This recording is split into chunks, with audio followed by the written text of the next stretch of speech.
Boa noite, gente, todos e todas bem-vindas ao canal Filosofia de Primeira, com mais uma temática sobre essa pós-modernidade que temos refletido nessas temáticas, nesses fóruns aqui, nessas últimas semanas, ou nesses últimos 2 meses. Chegamos hoje à última temática, último fórum, as mudanças geopolíticas globais e o sentido da justiça social. Vamos ao texto com vocês aqui? Nós somos o que fazemos, portanto, só existimos quando fazemos. Nos dias que não fazemos, apenas duramos. Padre Antônio Vieira.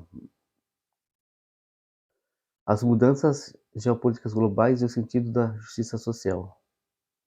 Fazendo recorte nos últimos 2 séculos, desde a Revolução Francesa, tivemos várias modificações geopolíticas significativas ao longo do tempo.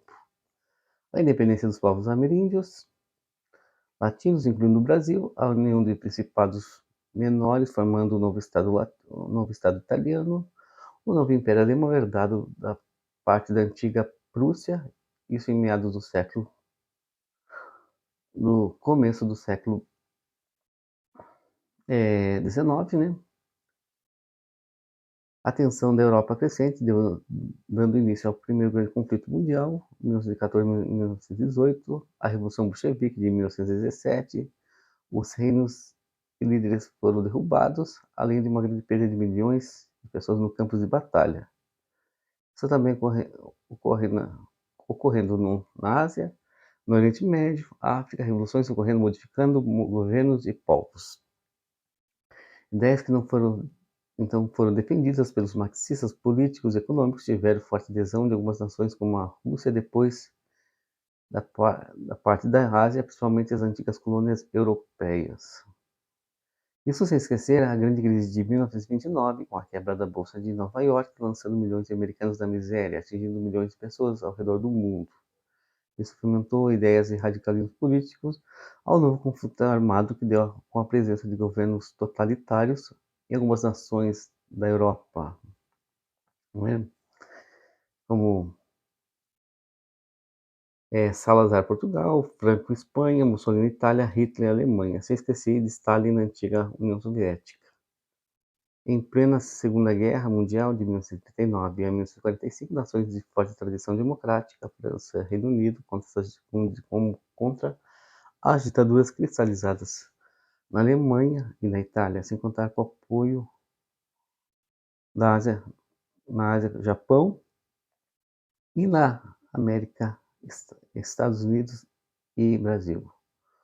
Um continente europeu quase todo dominado pelo avanço alemão, as barbáries feitas pelo extermínio de milhares de judeus, homossexuais, ciganos em campos de concentração pelo nazismo. Um conflito que só veio ao seu fim com a perda de centenas de vidas quando foi usado material de grande destruição e muitas vidas com a explosão das bombas atômicas sobre Nagasaki e Hiroshima num ataque americano aéreo. Após o fim da Segunda Guerra Mundial, foi criada a ONU em 1945 e em 1948 foi aprovada a criação de um novo Estado moderno judeu na Palestina pelo chanceler brasileiro Oswaldo Aranha. Depois dessa incursão geopolítica em 1950, tínhamos um mundo polarizado entre americanos e soviéticos. A disputa econômica e tecnológica bélica marcaram o tempo todo entre ambos.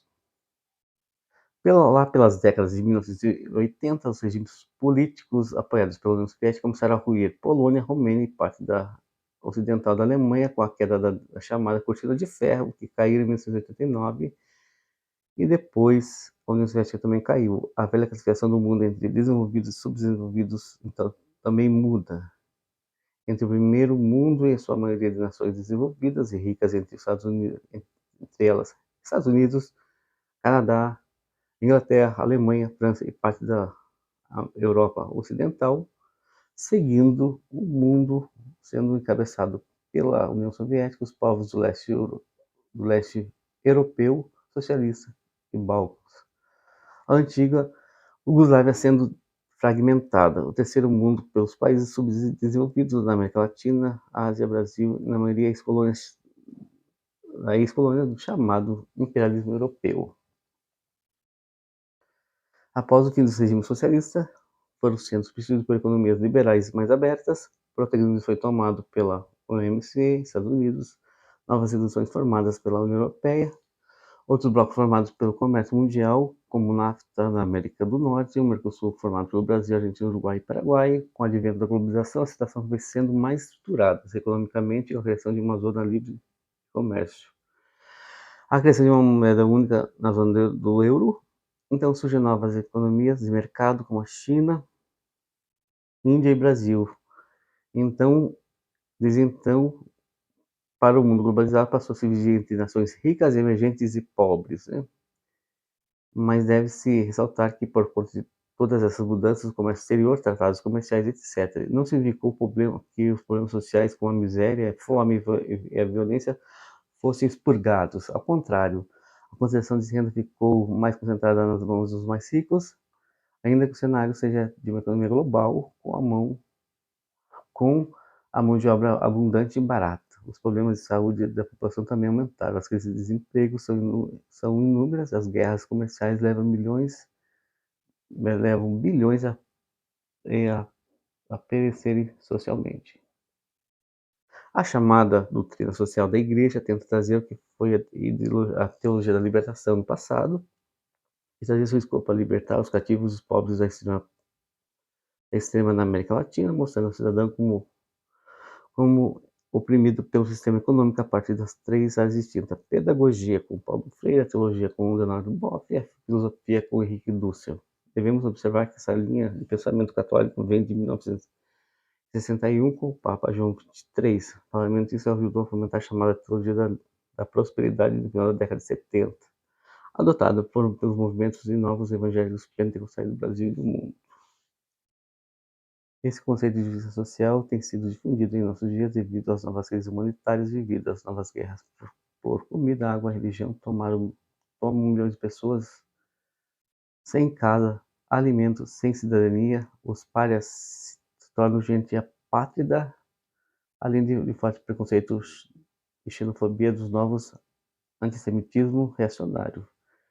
Isso se desdobra por várias áreas: cultura, raça, orientação sexual e política, etc. Então, gente, como foi uma leitura bastante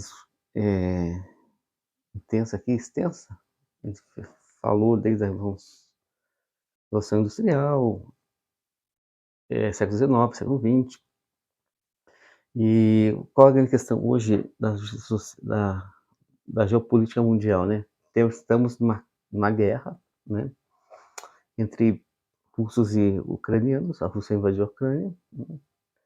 Isso está configurando uma nova ação geopolítica com a OTAN, que é a Aliança do Tratado do Norte. Foi criada em 1949, liderada pelos Estados Unidos após a Segunda Guerra Mundial. Isso, como foi feita as guerras dos Balcãs e foi feita toda aquela fragmentação de regimes socialistas europeus, agora se fragmenta numa nova guerra. E antigamente as questões das guerras, elas eram não só questão política e bélica. Hoje se trata as guerras a partir das suas consequências, né, econômicas e sociais. As crises humanitárias, como a gente já citou, os apátridas, os párias, né, pessoas que deixam sua pátria para fugir da guerra, para fugir da fome, e refugem em outros países. Como é feito no Oriente Médio, quando acontecia aquelas chamada Primavera Árabe, que derrubou regimes totalitários ali